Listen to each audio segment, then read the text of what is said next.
So now that we have studied what are the most important components of big data analytics, it is important to see what are the real world use cases. So here are a few of those use cases. Of course, there are many, but here are a few of them. So like telemetry data analysis. Telemetry data is any kind of data which is collected based on the system behavior and is generally collected in a passive manner. So for example, Windows machines might be collecting what processes you are running at any point of time. Electricity boards might be collecting your electricity consumption and so on. So analyzing that data.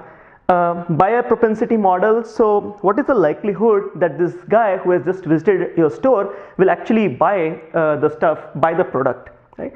Social network analysis, predictive maintenance. Predictive maintenance is actually important across a large number of industries. A large number of lifts or elevators run all across cities.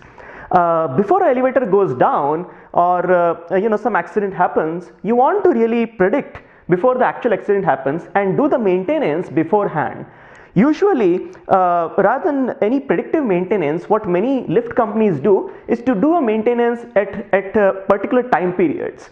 Now, this may not be very nice if a particular lift is being used at a much higher load, and therefore doing predictive maintenance is very important.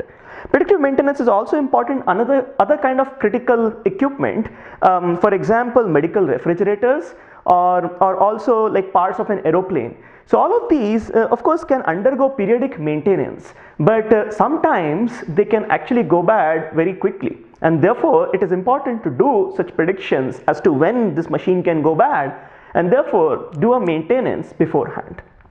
Okay. So there are many other use cases like weather forecasting, which actually is very important for Indian farmers. Most of Indian farmers depend on rain-fed irrigation, basically saying that if there is good rain, they actually have very good yield.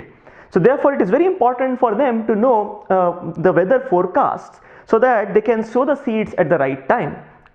Healthcare outcomes for patients and hospitals, churn analysis, again for a whole bunch of companies who want to know what percent of their users and actually which users will actually move out from their platform and move on to some competitive platforms.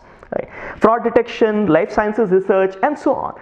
There are a whole bunch of use cases, and it actually turns out that these use cases also exist across a large number of domains. I listed a few of these domains here. Now, some of the interesting use cases are in banking and insurance. Insurance actually has multiple interesting problems. When you apply for an insurance, the insurance company somehow has to figure out what should be the premium value.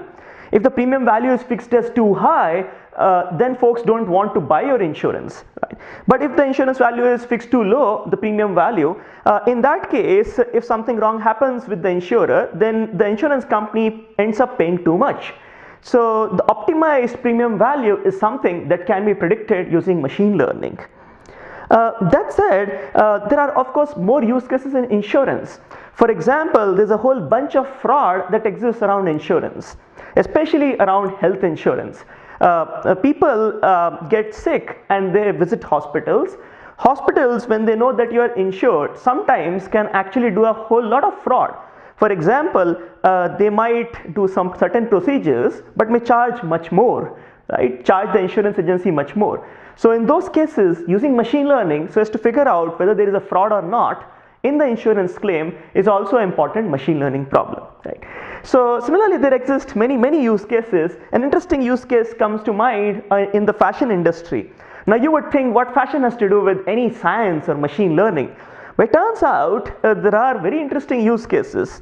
Recently, an app has been developed using machine learning which can actually take a photograph of your closet, and then depending on the occasion, it can actually suggest what kind of combination of clothes makes sense for you.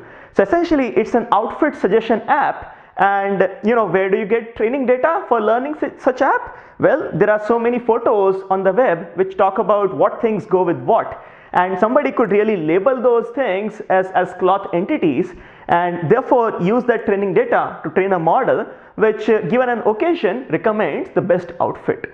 So overall, to sort of summarize, machine learning, we looked at various ways of doing machine learning, data science and so on, and it's so important now, it's actually prevalent across all domains.